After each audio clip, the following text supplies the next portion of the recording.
Being recorded, and I'll take the adherence for this meeting of the Risk and Audit Scrutiny Committee on the 30th of January 2024. I don't see Councillor Buchanan online. I can see that we have present Councillors Donnelly and Fulton. Councillor Gowland? No. Councillor Handybod? I'm not seeing you either. I can see that we also have present Councillors Johnson Dempsey and Councillor Kerr. I have apologies from Councillor Lockhart, and also present today is Councillor McDougall. We have a number of officers in attendance, and with that, I'll pass you back to the Chair to commence today's business. Thanks, Chair. Thanks, Elizabeth Ann. So now we'll move on to declaration of interests. Are there any in the room or online? Okay, I'm not seeing any. So moving on to item 2, the minutes of the previous meeting. Any questions arising from those?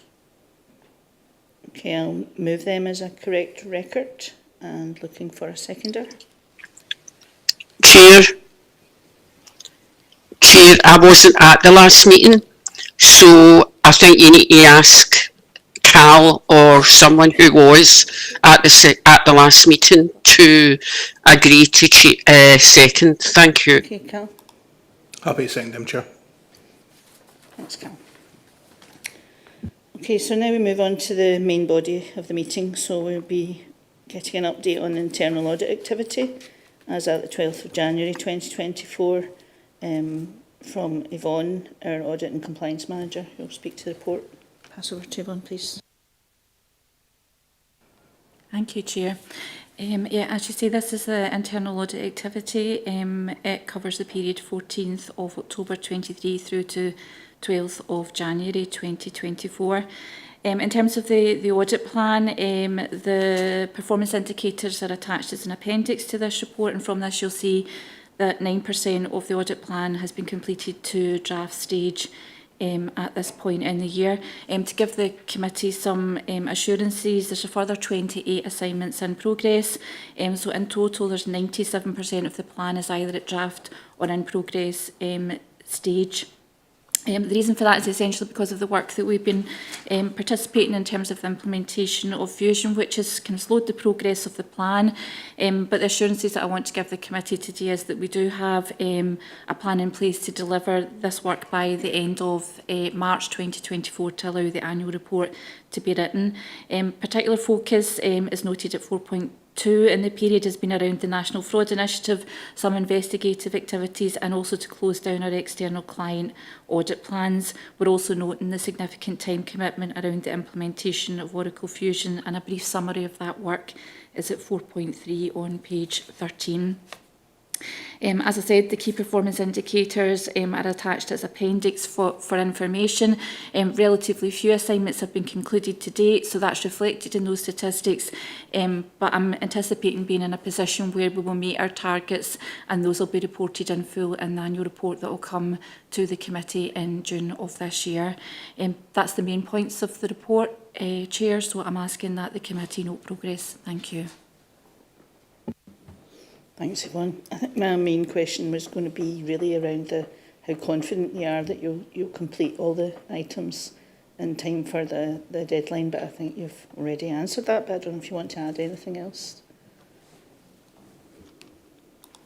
We spent a bit of time mapping out the resources that we have and the work that needs to be completed, and we're confident that we can.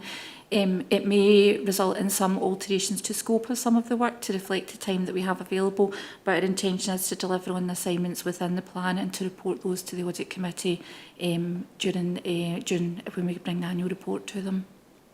Okay, thanks, Yvonne. Any other questions in the room or online for Yvonne? Not seeing anything. Okay, thanks very much, Yvonne. And I can ask for the report to be noted. I'll move that noting. Can I have a seconder, please? I'll second that, Chair. Thanks, Mary.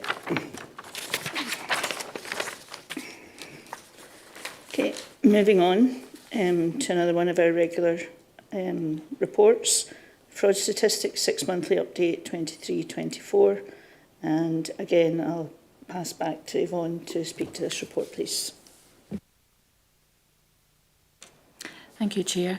Yeah, as you said, this is the fraud statistics for the 6 months to September 2023 and the comparative figures from 2022.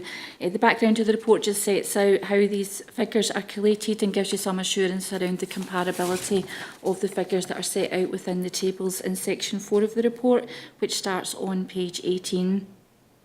At 4.2, what we do is we set out the fraud caseload, so that gives you a breakdown of the cases we had open, the ones that were reported to us and the ones that were then closed in the period. What you will see when you compare that to the same period in September 2022 is a significant increase. That's not of particular concern. I think what we're seeing is a return to pre-COVID levels. So the figures don't look particularly comparable, but if we had to compare them to a pre-COVID period, you would see that we're starting to return to the normal kind of number of concerns being reported and closed in the period.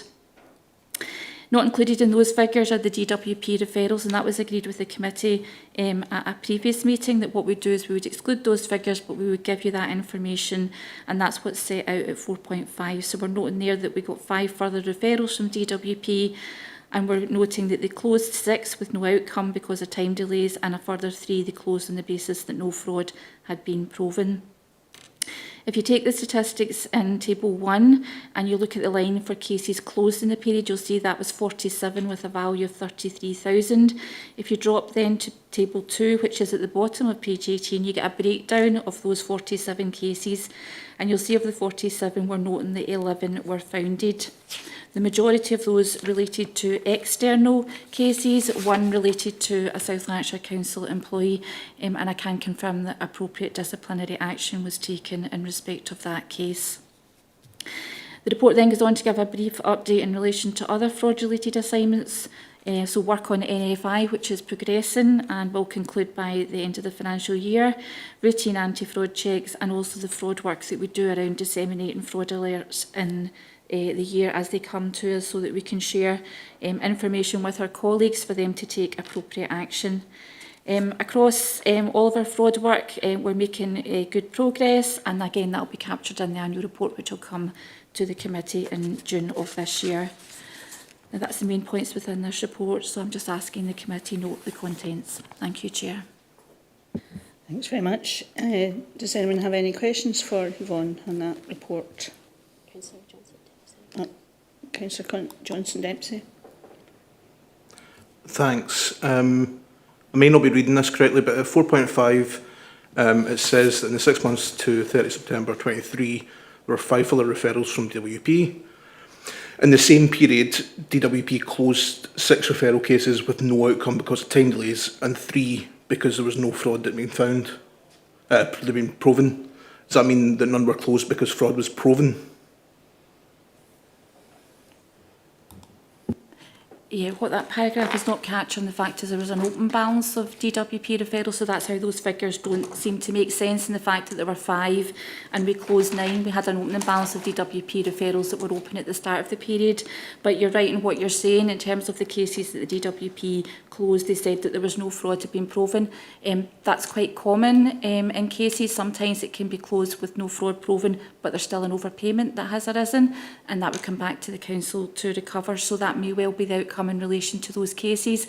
I would imagine, and I can get that information for you, that there will have been an overpayment situation, but DWP will have decided that it wasn't fraud but error on the part of the claimant, and that's why they've closed it as fraud not being proven. Happy with that? I think the only question I had was probably a more general question, and I'm sure you're able to answer it. And it's really just of, you know, as these arise, actions will come out of them to prevent further, you know, future occurrences of them. Yeah, that's a really important point. Apart from addressing the fraud and taking appropriate action, to either report it to the police or take disciplinary action if it's a council employee. One of the things we do is generate an improvement plan, because what we want to see is what went wrong, and to make sure that that situation couldn't happen again. So we would absolutely have an improvement plan, and that would feed through the audit committee. You would see that in terms of audit actions. So when that audit actions statistic is reported to you, it's not just routine audit actions, there's special investigation work in there as well, and that's about addressing the gaps in controls or where controls have have failed, to make sure that we take steps to avoid the situation happening again. So that's a key part of all of this work. Thanks very much, Yvonne. Do we have any other questions on that report? I'm not seeing any online either. Okay, so I'll move to move the report for noting, please. I'll second that, Chair. Thanks, Mary. Okay, thanks, Yvonne. Moving on to item 5 on the agenda, Performance and Review Scrutiny Forum Annual Update. This is on your pages 23 to 26 of your pack, and I'll pass over to Tom Little, please, to speak to this report. Thanks, Chair. This is one of the more straightforward reports that comes to the committee. As you say, it's an annual report, and it provides the programme reports that went to the Performance and Review Scrutiny Forum each year, in this case for the calendar year 2023, and the contents of this report are to be noted. The detail is there for you at 4.1, the table there. It presents the agendas that went to the forum over that year, and you'll see that over 4 meetings there were 9 reports, and these included performance reporting related to the council plan and matters such as the local government benchmarking framework. All those reports obviously are available for members to scrutinise if they wish to do so on the council website, and I'll happily take any questions in the meantime. Thanks very much.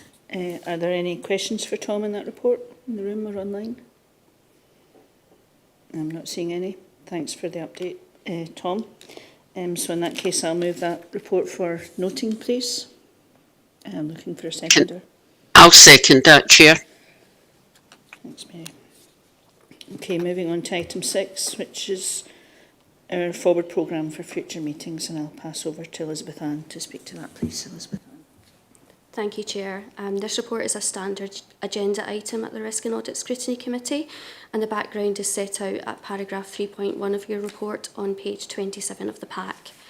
The purpose of the report is to advise members of the forward programme for this committee, and in the case of this report, meetings are detailed up to 18th of February 2025, and this is detailed in the appendix on pages 29 to 30. Members are also invited to suggest topics for inclusion in the committee's forward programme. The recommendation is set out at paragraph 2.1, where the committee is being asked to note the forward programme up to the 18th of February 2025. Thanks, Chair. Thank you very much. And just to reiterate the item that Elizabeth Ann mentioned about encouraging people to come forward with items for the forward agenda as well, please feel free to do so.